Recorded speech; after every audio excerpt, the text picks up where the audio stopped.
السلام علیکم ورحمۃ اللہ وبرکاتہ۔ وعلیکم السلام ورحمۃ اللہ۔ الحمد للہ وکفا وسلام علی عباده الذین اصطفى، اما بعد فاعوذ باللہ من الشیطان الرجیم، بسم اللہ الرحمن الرحیم۔ ما كان محمد أبا أحد من رجالكم ولكن رسول الله وخاتم النبيين وكان الله بكل شيء عليما۔ صدق الله مولانا العظیم۔ بزرگان محترم اور برادران عزیز، اللہ تعالیٰ کا فرمان ہے کہ محمد صلی اللہ علیہ وسلم تمہارے مردوں میں سے کسی کے باپ نہیں، لیکن وہ اللہ کے رسول ہے اور خاتم النبیین ہے، یعنی اللہ کے آخری نبی ہے۔ اللہ رب العزت نے نبوت کا سلسلہ حضرت آدم علیہ السلام سے شروع فرمایا اور محمد الرسول اللہ صلی اللہ علیہ وسلم پر ختم فرمایا۔ معنی یہ ہے کہ آپ صلی اللہ علیہ وسلم کے بعد قیامت تک کوئی نیا نبی نہیں آئے گا۔ حضرت عیسیٰ علیہ السلام قیامت سے پہلے تشریف لائیں گے، وہ نئے نبی نہیں ہے بلکہ آپ سے پہلے گزشتہ انبیاء میں سے ہیں۔ اللہ نے ان کو زندہ آسمانوں پر اٹھایا، دوبارہ تشریف لائیں گے۔ یہ مسلمانوں کا عقیدہ ہے۔ اس عقیدے کو ختم نبوت کا عقیدہ کہا جاتا ہے۔ یہ اسلام کے بنیادی عقائد میں سے ہے، ضروریات دین میں سے ہے۔ اگر کوئی شخص ختم نبوت کے عقیدے پر ایمان نہیں رکھتا تو وہ مسلمان نہیں ہے، وہ دائرہ اسلام سے خارج ہے۔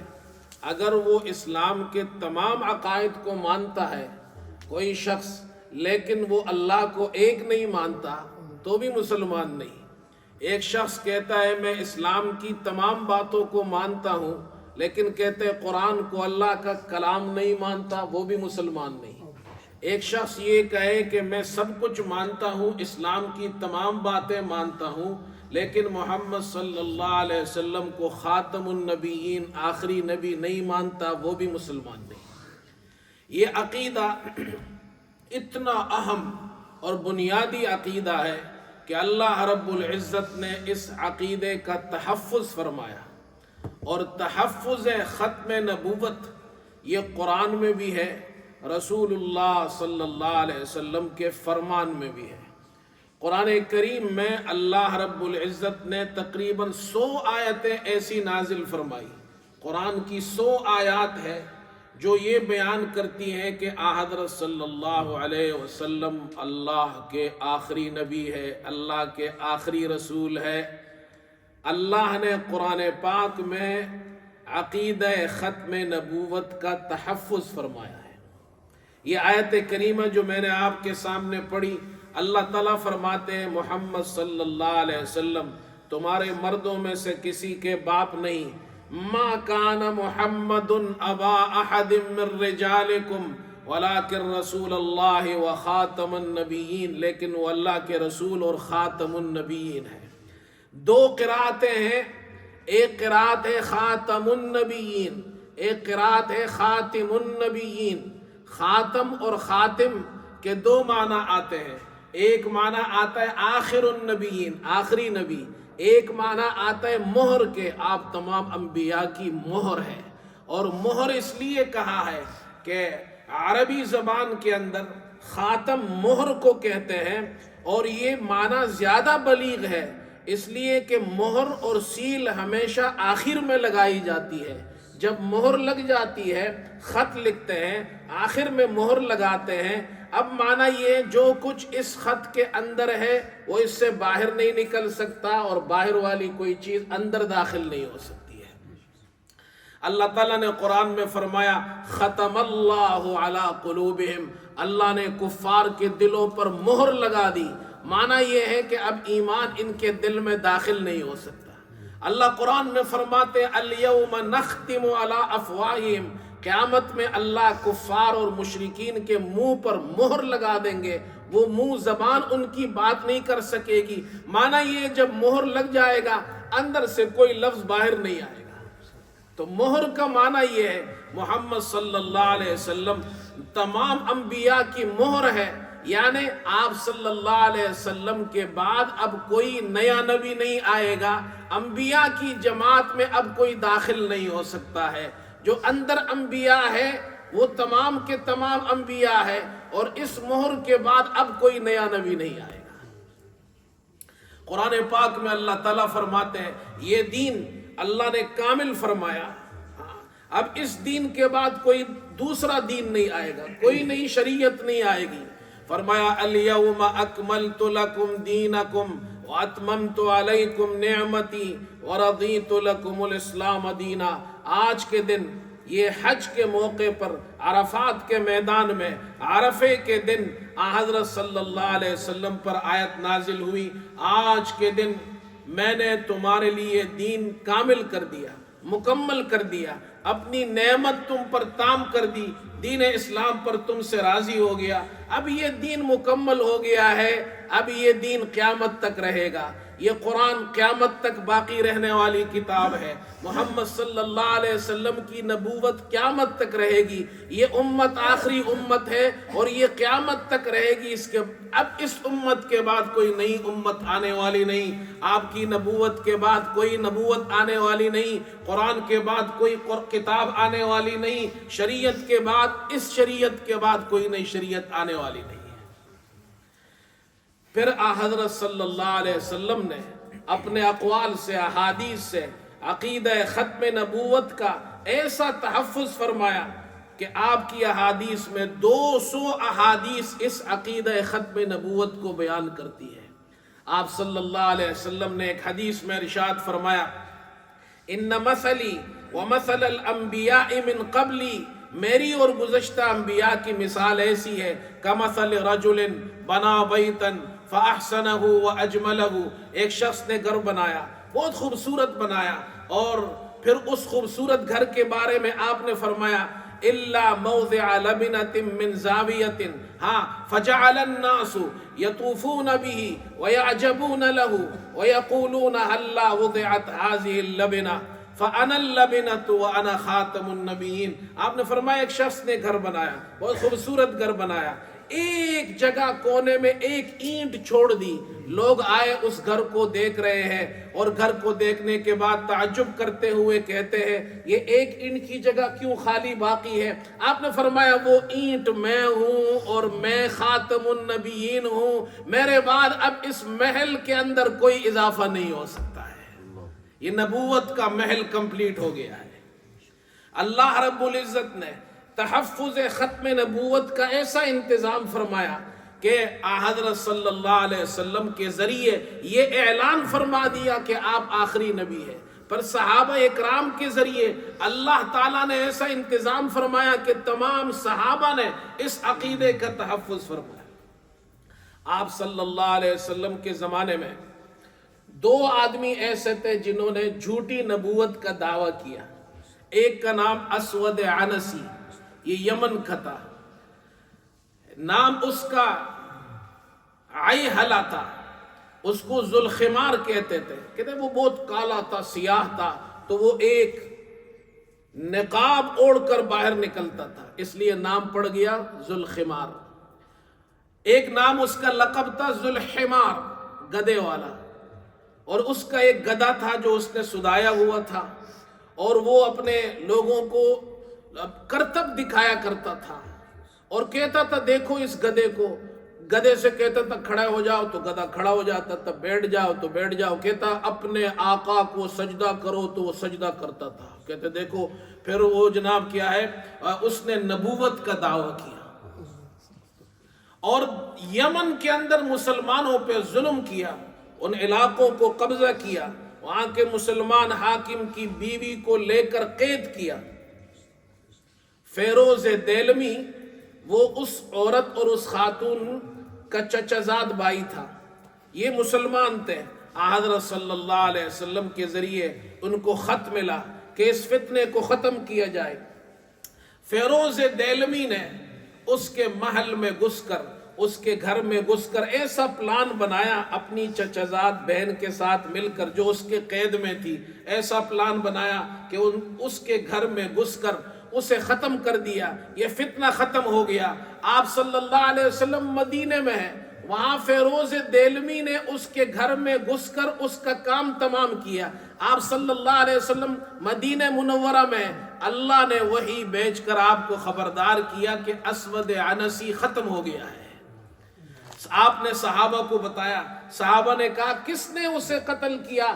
آپ نے فرمایا فاز فیروز، فیروز نے اسے ختم کیا، فیروز کامیاب ہو گیا۔ رات کو آپ نے یہ خبر دی صحابہ کو اور صبح آپ کا انتقال ہو گیا۔ آپ صلی اللہ علیہ وسلم کی وفات ہوئی۔ ابو بکر صدیق رضی اللہ تعالیٰ عنہ کی خلافت جب قائم ہوئی تو یمن سے سب سے پہلی خبر جو موصول ہوئی آپ رضی اللہ عنہ کی خلافت میں، وہ اسود عنسی کی ہلاکت کی خبر تھی اور مسلمانوں کی فتح کی خبر تھی۔ پھر دیکھیں، اور اللہ نے یہ انتظام، اللہ کے ہر کام میں حکمت ہوتی ہے۔ آپ صلی اللہ علیہ وسلم کے انتقال سے پہلے یہ دو فتنے ظاہر ہوئے، ایک اسود عنسی کا، ایک مسیلمہ کذاب کا۔ اللہ یہ دکھانا چاہتے ہیں کہ میرے پیارے نبی محمد صلی اللہ علیہ وسلم اللہ کے آخری نبی ہے، اسود عنسی بھی جھوٹا ہے، مسیلمہ بھی جھوٹا ہے، تاکہ قیامت تک لوگوں کو پتہ چل جائے جو بھی نبوت کا دعویٰ کرے گا وہ جھوٹا ہوگا۔ مسیلمہ کذاب نے یہ مدینے آیا اور آپ صلی اللہ علیہ وسلم سے اس نے کہا کہ آپ یہ اعلان کر دے کہ آپ کے بعد میں آپ کا جانشین ہوں۔ آپ کے ہاتھ میں اس وقت کھجور کی ایک شاخ تھی۔ آپ نے فرمایا اے مسلمہ، اگر تم مجھ سے یہ ایک چھوٹی سی شاخ بھی مانگو تو میں تمہیں یہ بھی دینے کو تیار نہیں۔ وہ وہاں سے ذلیل ہو کر چلا گیا۔ بعد میں اس نے حضرت صلی اللہ علیہ وسلم کو خط لکھا، دو قاصد بھیجے، ایک خط لکھا، اور خط میں کیا لکھا؟ من مسیلمہ رسول اللہ، من مسیلمہ رسول اللہ الی محمد رسول اللہ۔ نعوذ باللہ، اپنے آپ کو اس نے کہا میں اللہ کا رسول ہوں، یہ مسیلمہ اللہ کے رسول کی طرف سے محمد صلی اللہ علیہ وسلم اللہ کے رسول کی طرف خط ہے۔ اور خط میں کیا لکھا کہ یہ جو زمین ہے، عرب کی زمین ہے، یہ آدھی آپ کے لیے ہے اور آدھی میرے لیے ہے۔ آپ صلی اللہ علیہ وسلم کے پاس دو قاصد آئے، خط لے کر آئے۔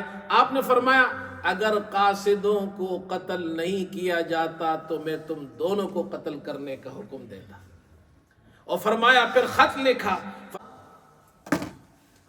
یہ خط محمد صلی اللہ علیہ وسلم کی طرف سے ہے، جھوٹے، سب سے بڑے جھوٹے مسیلمہ کی طرف۔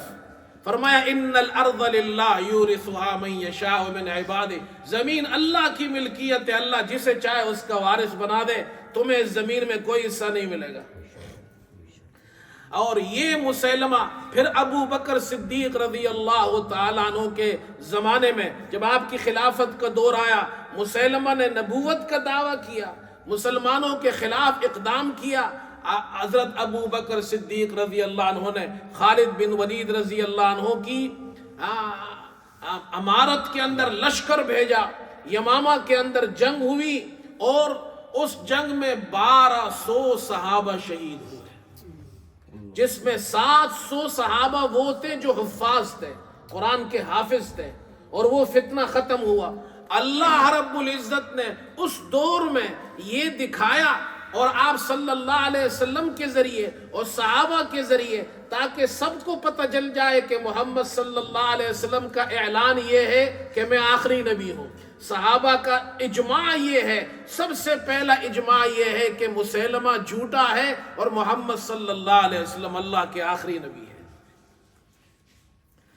اور پھر آپ صلی اللہ علیہ وسلم نے ارشاد فرمایا کہ میرے بعد 30 بڑے جھوٹے نبی پیدا ہوں گے جو نبوت کا دعویٰ کریں گے.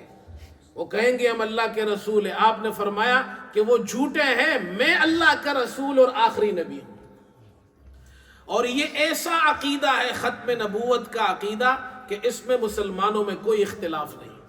تمام مسلمان اس پر متفق ہے کہ آپ صلی اللہ علیہ وسلم اللہ کے آخری نبی ہیں. جب بھی کسی دور میں کسی شخص نے نبوت کا جھوٹا دعویٰ کیا، مسلمانوں کا ایک ہی آواز اور ایک ہی فیصلہ تھا کہ یہ جھوٹا ہے اور اللہ کے نبی محمد صلی اللہ علیہ وسلم اللہ کے آخری نبی ہے. پھر ہندوستان میں قادیان کے اندر ایک شخص پیدا ہوا 1839 میں یا 1840 میں. نام اس کا مرزا غلام احمد قادیانی. اور پھر اس شخص نے 1880 سے لے کر 1901 تک 20-21 سال میں مختلف دعوے کیے. اور ایک دعویٰ اس کا یہ تھا، پہلا دعویٰ کہ میں ملہم من اللہ ہوں. پھر کہا کہ جی میں مسیح موعود ہوں. پھر کہا جی میں مجدد ہوں، میں ذلی اور بروزی نبی ہوں. اور آخر میں دعویٰ کیا کہ میں صاحب شریعت نبی ہوں. نعوذ باللہ، نبوت کا دعویٰ کیا اس نے. اور سب سے پہلا فتویٰ مرزا غلام احمد قادیانی کے خلاف جو فتویٰ لگایا وہ لدھیانہ کے علماء تھے. مولانا محمد صاحب، مولانا عبداللہ صاحب اور مولانا محمد اسماعیل صاحب. ان تینوں نے فتویٰ لگایا 1884 میں کہ یہ شخص دائرہ اسلام سے خارج ہے. 1884 سے لے کر 1974 تک یہ 90 سال کا عرصہ ہے. اور 1974 میں پاکستان کی قومی اسمبلی میں تمام اسمبلی کے ممبران نے متفقہ طور پر یہ فیصلہ کیا اور یہ قانون بنایا کہ مرزا غلام احمد قادیانی یہ جناب کیا ہے، دائرہ اسلام سے خارج ہے. اور یہ مسلمان نہیں، اور اس کے ماننے والے بھی دائرہ اسلام سے خارج ہیں. یہ جو 90 سال کا عرصہ ہے یہ پوری ایک تاریخ ہے. آج 6 ستمبر ہے، کل 7 ستمبر ہے. 1974 کو جو قانون بنا تھا، کل 7 ستمبر کو 50 سال اس کے پورے ہو جائیں گے. لیکن میرے دوستو، یہ جو قانون بنا ہے وہ 1884 جب پہلا فتویٰ لگا تھا اس وقت سے لے کر 1974 تک یہ 90 سال میں علماء نے، مسلمانوں نے بڑی قربانیاں دی ہیں اس عقیدے کے تحفظ کے لیے. تو اس حوالے سے میں چند باتیں عرض کرنا چاہتا ہوں. ابھی یہ فتنہ شروع بھی نہیں ہوا تھا کہ ایک بہت بڑے عالم اور بزرگ گزرے ہیں، اور وہ بزرگ ہے حاجی امداد اللہ مہاجر مکی رحمت اللہ علیہ. یہ مکہ میں تھے، بہت بڑے بزرگ تھے. ہندوستان کے ایک اور بہت بڑے بزرگ پیر مہر علی شاہ گولڑوی، یہ مکہ گئے. حاجی صاحب سے ملاقات ہوئی تو حاجی صاحب نے ان سے فرمایا کہ پیر صاحب آپ واپس ہندوستان تشریف لے جائے، اپنے وطن تشریف لے جائے، اس لیے کہ عن قریب ہندوستان میں ایک فتنہ اٹھنے والا ہے، اور بالفرض اگر آپ وہاں خاموش بھی بیٹھے رہیں گے تو آپ کی وجہ سے اس فتنے کو ترقی نہیں ملے گی اور سکون ہوگا. فرماتے ہیں کہ حاجی صاحب کے اس فتنے سے مراد یہ فتنہ تھا جو مرزا غلام احمد قادیانی نے جھوٹی نبوت کا دعویٰ کر کے شروع کیا تھا. اللہ رب العزت نے ہر دور کے اندر علماء حق کو پیدا کیا ہے. انہوں نے حق کا نعرہ بلند کیا اور اس عقیدہ ختم نبوت کے تحفظ کے لیے انہوں نے ہر قسم کی قربانی دی. اتنی بڑی محنت انہوں نے کی کہ اس علماء کی وہ محنت رنگ لائی، اور پھر آخر کار 1974 میں یہ فیصلہ ہوا لیکن صرف یہ ایک فیصلہ نہیں، اس سے پہلے بھی بہت سے فیصلے ہوئے ہیں۔ مثال کے طور پر 1920 کے اندر موریشس ایک ملک ہے افریقہ کے اندر، وہاں کی عدالت نے مسلمانوں کے حق میں فیصلہ دیا۔ کیس عدالت میں گیا 1919 کے اندر، اور کیس یہ تھا کہ موریشس کی ایک مسجد، روز ہل مسجد، اس مسجد کے مسلمانوں نے بنائی تھی، سنی مسلمانوں نے بنائی تھی۔ اس مسجد پر قادیانیوں نے قبضہ کر لیا۔ کیس عدالت میں گیا اور 21 شہادتیں پیش ہوئی، جس میں سب سے بڑی شہادت مولانا عبداللہ رشید نے، اور سینکڑوں کتابوں سے انہوں نے عدالت کے سامنے یہ ثابت کیا کہ یہ جو قادیانی مرزا غلام احمد قادیانی اور اس کے جو پیروکار ہیں، یہ مسلمان نہیں، دائرہ اسلام سے خارج ہے۔ اور پھر آخر کار اس موریشس کے اندر 1920 کے اندر عدالت کے جج نے یہ فیصلہ دیا کہ یہ مسجد مسلمانوں کی ہے، مسلمانوں کو حق ہے کہ یہاں نماز پڑھے، قادیانیوں کو نہیں ہے، ان کو یہ حق نہیں کہ یہاں نماز پڑھ سکے۔ 1920 کے اندر اللہ رب العزت نے اس دور کے اندر علماء کو پیدا کیا، جنہوں نے عدالت کے اندر جب یہ کیس ہوا تو اس دور کے جج نے بھی یہ فیصلہ دیا کہ مسلمان یہاں نماز پڑھیں گے، قادیانی نہیں پڑھیں گے۔ پھر آگے چلیے، اللہ نے علماء کو پیدا کیا، اس میں بڑے بڑے خطیب بھی ہیں، محققین علماء بھی ہیں، مناظرین نے مناظرے کیے، شعراء نے اپنے اشعار کے ذریعے مسلمانوں کے دلوں کو اس عقیدے سے منور کیا۔ وہ ایسے واقعات ہیں کہ وہ پوری تاریخ ہے، اس میں سے چند ہی بیان کر سکتا ہوں۔ 1930 میں اللہ اکبر، حضرت مولانا احمد علی لاہوری رحمت اللہ علیہ، یہ بہت بڑے عالم گزرے ہیں، قرآن کے مفسر شیخ القرآن گزرے ہیں، اللہ کے ایک ولی گزرے ہیں۔ انہوں نے 500 علماء کا اجلاس بلایا، جس میں محدث عصر علامہ انور شاہ کشمیری رحمت اللہ علیہ بھی تشریف لائے، اور امیر شریعت حضرت مولانا عطا اللہ شاہ بخاری رحمت اللہ علیہ، جو اپنے دور کے سب سے بڑے خطیب تھے، اللہ نے خطابت کا جوہر انہیں عطا فرمایا تھا، وہ بھی تشریف لائے۔ تو حضرت محدث عصر مولانا انور شاہ کشمیری رحمت اللہ علیہ نے حضرت مولانا عطا اللہ شاہ بخاری رحمت اللہ علیہ کو امیر شریعت کا خطاب دیا، اور ان کے ہاتھ پر بیعت کی، اور انہیں یہ کام سونپا کہ وہ عقیدہ ختم نبوت کے تحفظ کے لیے میدان میں آئے اور اس عقیدے کے تحفظ کے لیے کام کرے۔ حضرت مولانا عطا اللہ شاہ بخاری رحمت اللہ علیہ، امیر شریعت کا خطاب ان کو ملتا ہے، تو پھر وہ اپنی ساری زندگی اس عقیدے ختم نبوت کے تحفظ کے لیے وقف کر دیتے ہیں۔ ان کو جیل جانا پڑتا ہے، ان کے خلاف سب کچھ کیا جاتا ہے، لیکن وہ رکتے نہیں ہیں، اور اپنی خطابت سے مسلمانوں کے دلوں میں ایمان کو گرماتے ہیں، رسول اللہ صلی اللہ علیہ وسلم کی عشق و محبت کو گرماتے ہیں۔ پوری رات وہ تقریر کیا کرتے تھے، لوگ ان کی تقریروں کو سنا کرتے تھے، درویش انسان تھے، اللہ اکبر۔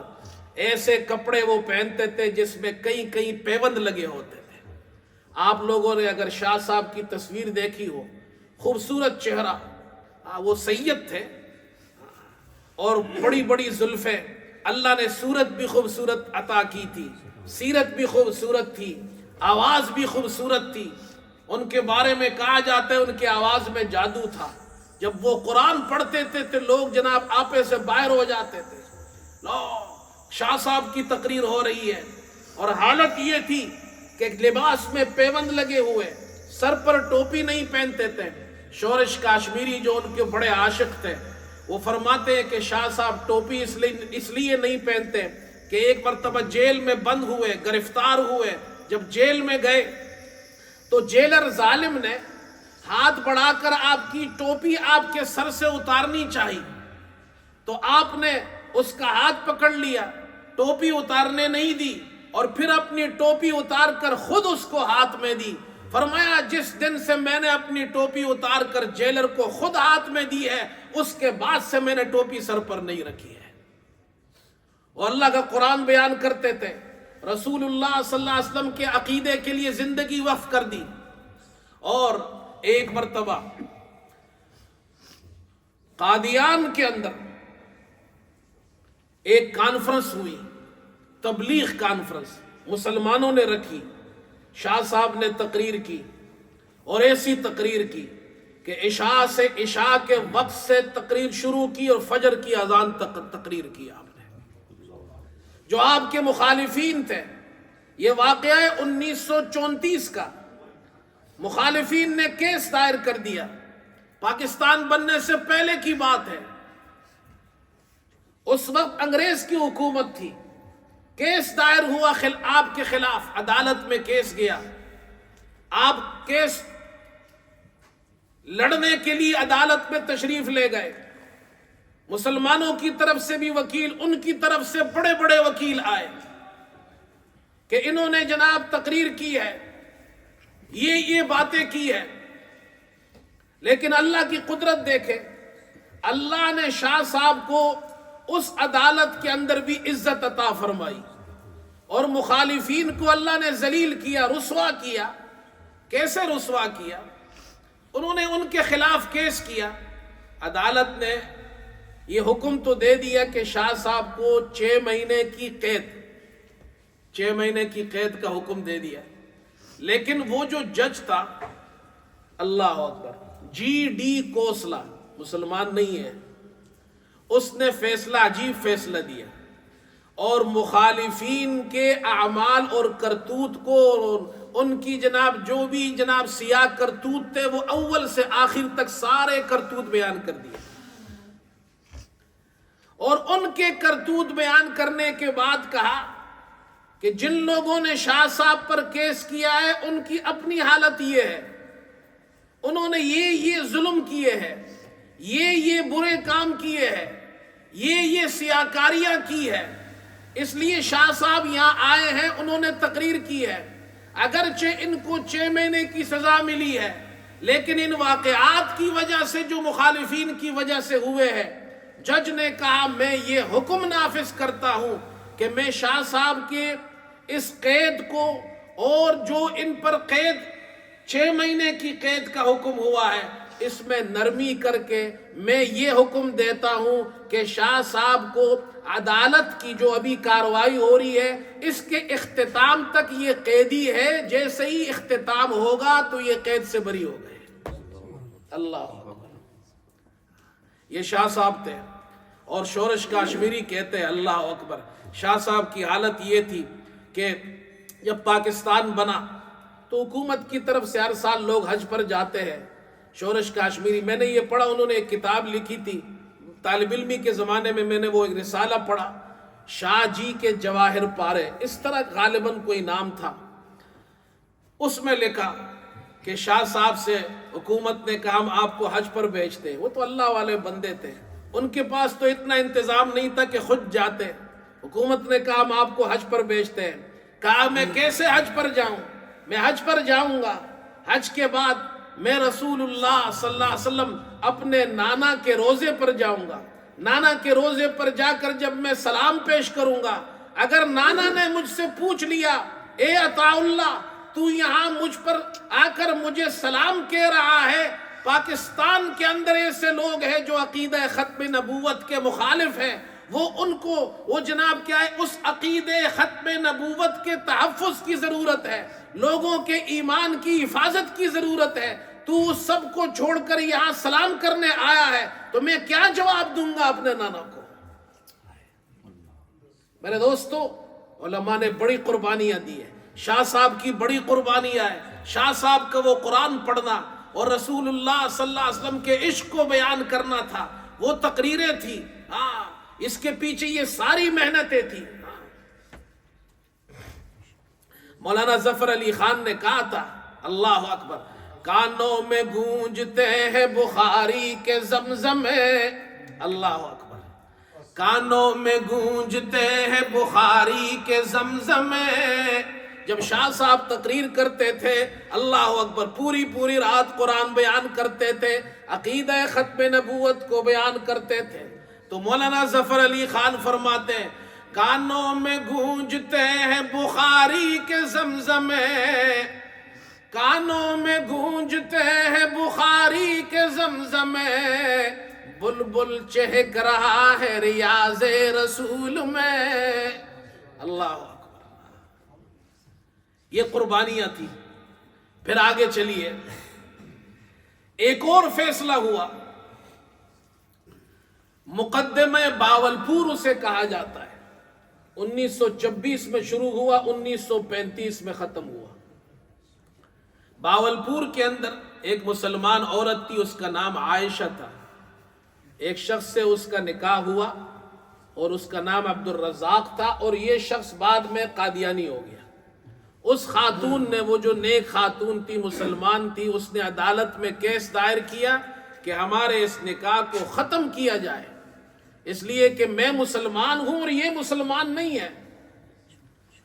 کیس چلا، بڑے بڑے علماء اس میں شریک ہوئے، محدث عصر حضرت علامہ انور شاہ کشمیری رحمت اللہ علیہ دیوبند میں تھے اور بیمار تھے، اس وقت ان کو کمزوری تھی، بیماری تھی، اس حالت کے اندر، اور اتنی بیماری تھی کہ ان کو بواسیر کی بیماری تھی اور خونی بواسیر تھی، نقاہت، کمزوری، ضعف، لیکن اللہ والوں کی قربانیاں ہوتی ہیں میرے دوستو، دین کے لیے بڑی قربانیاں دیتے ہیں۔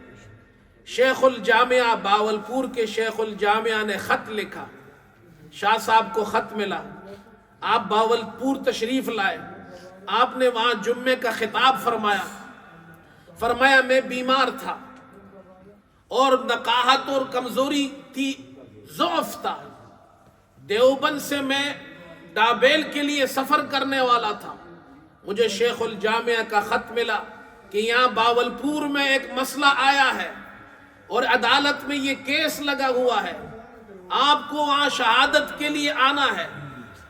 تو میں اپنی اس کمزوری کے باوجود یہاں آیا، اور اس لیے آیا، شاہ صاحب کے الفاظ سنیے، فرماتے میں نے یہ سوچا کہ میرے پاس اور کوئی زاد آخرت تو نہیں ہے، یعنی میری اور کوئی نیکی تو نہیں ہے، میں یہاں محمد صلی اللہ علیہ وسلم کا جانبدار بن کر آیا ہوں، اس عقیدہ ختم نبوت کے لیے یہاں آیا ہوں اور اس عقیدے کو بیان کرنے کے لیے یہاں آیا ہوں، ہو سکتا ہے اللہ اس کی وجہ سے میری بخشش فرما دے۔ مولانا عبد الحنان رحمت اللہ علیہ جو آپ کے شاگرد تھے، وہ کہنے لگے حضرت اگر آپ کو اپنی نجات کا یقین نہیں ہے تو پھر کس شخص کو اپنی نجات کی توقع ہو سکتی ہے؟ شاہ صاحب نے اللہ اکبر یہ بات سن کر فرمایا کہ انہوں نے ہماری شان میں بڑی مبالغہ آرائی کی ہے، ورنہ ہم پر یہ حقیقت کھل چکی ہے کہ اگر ہم نے عقیدہ ختم نبوت کا تحفظ نہیں کیا، آپ کے الفاظ سنیے، فرمایا کہ گلی کا کتا بھی ہم سے اچھا ہے کہ اگر ہم نے عقیدہ ختم نبوت کا تحفظ نہیں کیا۔ اور پھر آپ نے وہاں 5 دن تک عدالت میں کھڑے ہو کر یہ ثابت کیا کہ مرزا غلام احمد قادیانی اور اس کے پیروکار مسلمان نہیں ہے، دلائل کے انبار لگائے، علم و عرفان کی دریا بہا دی آپ نے، اس کمزوری میں بھی روزانہ 5 گھنٹے کھڑے ہو کر بیان کرتے تھے۔ وہ مقدمہ چھپ چکا ہے 3 جلدوں کے اندر، مقدمہ باولپور، اس کو آپ پڑھیں تو حیران رہ جائیں گے علماء نے کتنی بڑی قربانیاں دی۔ اور آپ نے فرمایا اگر میں مر جاؤں اور مسلمانوں کو فتح حاصل ہو یہ کیس کا فیصلہ مسلمانوں کے حق میں ہو تو میری قبر پر آ کر میری روح کو تسکین دینے کے لیے مجھے یہ خبر دینا۔ شاہ صاحب کا انتقال ہوا، ان کے انتقال کے 3 سال بعد 1935 میں باولپور کا فیصلہ عدالت نے فیصلہ سنایا، مسلمانوں کے حق میں فیصلہ ہوا، نہ اس نکاح کو ختم کیا گیا، یہ ثابت ہوا کہ مسلمان الگ ہے، قادیانی الگ ہے، مرزا غلام احمد اور اس کے ماننے والے مسلمان نہیں ہیں۔ اور پھر شاہ صاحب کے قبر پر جا کر یہ خوشخبری سنائی گئی۔ میرے دوستو 3 منٹ رہ گئے، مجھے تو 1974 بھی بیان کرنا تھا، اب 3 منٹ میں کیا بیان کروں گا۔ 1974 کے اندر قومی اسمبلی میں علماء اس کیس کو لے گئے، اور علماء کی قربانیاں ہیں، ان کی محنتیں ہیں، تمام علماء کی محنتیں ہیں، جس میں سر فہرست حضرت مولانا مفتی محمود رحمت اللہ علیہ ہے۔ مفتی محمود رحمت اللہ علیہ، مرزا ناصر وہ بھی قومی اسمبلی میں آیا، 13 دن تک وہاں پر یہ بحث ہوئی۔ مفتی محمود رحمت اللہ علیہ فرماتے ہیں کہ ہم نے وہاں مرزا ناصر آیا، اس کو موقع دیا کہ وہ اپنا موقف بیان کرے، کہ ایسا نہ ہو کل فیصلہ ہو تو وہ یہ کہے ہماری بات نہیں سنی گئی۔ اس نے 200 صفحے کی کتاب لکھ کر لائی تھی جو ان کا موقف تھا، وہ بیان کیا۔ بیان کرنے کے بعد پھر ان پر جرح ہوئی، 13 دن تک یہ مسئلہ قومی اسمبلی میں چلتا رہا۔ 9 دن قادیانی گروپ اور 4 دن لاہوری گروپ کے ساتھ بحث ہوئی، پھر ان پر جرح ہوئی، اور مفتی محمود رحمت اللہ علیہ اور مرزا ناصر کے درمیان مکالمہ ہوا، بہت سی باتیں ہوئی۔ وقت نہیں ہے کہ میں وہ ساری تفصیل آپ کے سامنے بیان کروں، اس کا صرف ایک دلیل بیان کرتا ہوں جو مفتی محمود رحمت اللہ علیہ نے اس مکالمے میں ان سے جو بات کی، انہوں نے یہ کہا، مفتی محمود رحمت اللہ علیہ نے، کہ مرزا غلام احمد قادیانی نے یہ لکھا ہے اور حوالے پیش کیے۔ انہوں نے یہ لکھا ہے مرزا نے کہ میری ان کتابوں کو ہر شخص محبت کی نگاہ سے دیکھتا ہے اور میری تصدیق کرتا ہے، مجھے قبول کرتا ہے، سوائے ذریت البغایا۔ ذریت البغایا کا معنی یہ ہے زانیہ عورتوں، بدکارہ عورتوں کی اولاد، کنجریوں کی اولاد کے، کہ وہ میری تصدیق نہیں کرتے، مجھے قبول نہیں کرتے ہیں، اور اللہ نے ان کے دلوں پر مہر لگا دی۔ مفتی محمود رحمت اللہ علیہ نے مرزا ناصر سے پوچھا کہ مرزا غلام احمد قادیانی کو وحی آتی تھی؟ کہا آتی تھی۔ کہا اس میں غلطی کا احتمال تھا؟ کہا نہیں تھا۔ کہا یقینی تھی؟ کہا ہاں۔ تو یہ حوالہ پیش کیا کہ انہوں نے تو کہا جو مجھے قبول نہیں کرتے وہ ذریت البغایا ہے، وہ زانیہ عورتوں کی اولاد ہے۔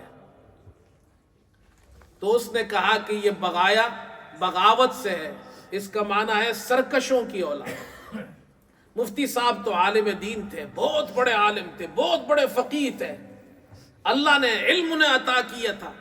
انہوں نے کہا نہیں، یہ معنی نہیں ہے، بغایا کا معنی سرکش کے نہیں ہے، ذریت البغایا کا معنی زانیہ عورتوں کی اولاد۔ یہ گالی دی ہے مسلمانوں کو، اور قرآن میں ہے وَمَا كَانَتْ أُمُّكِ بَغِيًّا۔ حضرت مریم سے جب وہ عیسیٰ علیہ السلام کو گود میں لے کر آئی تو قوم نے کہا اے مریم تمہاری ماں تو بدکارہ نہیں تھی، نیک پارسا خاتون تھی۔ بغیہ کا معنی بدکارہ کیا آتا ہے، زانیہ کیا آتا ہے۔ اس نے کہا مرزا غلام احمد نے بغایا کہا ہے، بغیہ نہیں کہا۔ تو مفتی محمود صاحب نے فرمایا بڑی جہالت کی بات ہے، بغیہ اور بغایا میں کوئی فرق نہیں، صرف واحد اور جمع کا فرق ہے۔ پھر فرمایا حدیث دیکھو، آپ صلی اللہ علیہ وسلم نے فرمایا البغایا اللاتی ینکحن انفسہن بغیر بینہ، بدکارہ عورتیں اپنا نکاح بغیر گواہوں کے کراتی ہے، یعنی زنا کرتی ہے، وہاں بغایا زانیہ عورتوں کو کہا ہے۔ اور مرزا نے بھی ذریت البغایا کہا، پھر فرمایا قرآن اور حدیث میں بغیہ اور بغایا سوائے زانیہ کے کسی اور کے لیے معنی کے لیے استعمال نہیں ہوا۔ مفتی صاحب فرماتے جب میں نے یہ بات کی تو وہ چپ ہو گیا۔ ہم نے کہا جواب دو۔ اسپیکر قومی اسمبلی نے پوچھا جواب دو، تو اس نے کہا کہ میں مفتی محمود صاحب کی کسی بات کا جواب نہیں دوں گا۔ کہا کیوں؟ کہا کہ مجھے کہا اٹارنی جنرل مجھ سے سوال کرے گا، یہ تو مفتی صاحب کیوں کر رہے ہیں؟ قومی اسمبلی کے جو اسپیکر تھے انہوں نے کہا کہ یہ جتنے ممبرز بیٹھے ہوئے ہیں ان سب نے آپ کے بارے میں فیصلہ کرنا ہے، یہ سب کے سب اس وقت ان کی پوزیشن ججز کی ہے، اور جج کو یہ حق حاصل ہوتا ہے وہ جرا کرے، مفتی صاحب بھی جرا کر سکتے ہیں۔ لیکن اس نے جواب نہیں دیا، کہا میں کل جواب دوں گا۔ مفتی صاحب فرماتے کل کا دن بھی گزرا اور اس نے جواب دیا ہی نہیں اس کا۔ یہ ایک بہت بڑی ڈیبیٹ ہوئی وہاں، ان کو موقع دیا گیا، اور صرف علماء نہیں تھے قومی اسمبلی میں، تو چند علماء تھے، باقی تو سارے غیر عالم بیٹھے ہوئے تھے۔ آخر کار متفقہ فیصلہ ہوا، اور وہ فیصلہ یہ تھا کہ محمد صلی اللہ علیہ وسلم خاتم النبیین، اللہ کے آخری نبی ہے، اور مرزا غلام احمد قادیانی اور اس کے ماننے والے یہ مسلمان نہیں، دائرہ اسلام سے خارج ہے۔ عقیدہ ختم نبوت یہ بنیادی عقیدہ ہے اسلام کا، اس کے بغیر کوئی بھی شخص مسلمان نہیں رہ سکتا ہے۔ تو یہ میں نے چند تاریخی حوالے پیش کیے ہیں، ہمارے مسلمانوں کو بھی، اپنے بچوں کو، نوجوانوں کو، مسلمانوں کو علم ہونا چاہیے کہ یہ ایک بہت اہم اور ضروریات دین میں سے یہ عقیدہ ہے۔ اس کے لیے مسلمانوں نے بڑی قربانیاں دی ہیں۔ اللہ ہم سب کو سمجھنے کی اور عمل کرنے کی توفیق عطا فرمائے۔ وآخر دعوانا الحمدللہ رب العالمین۔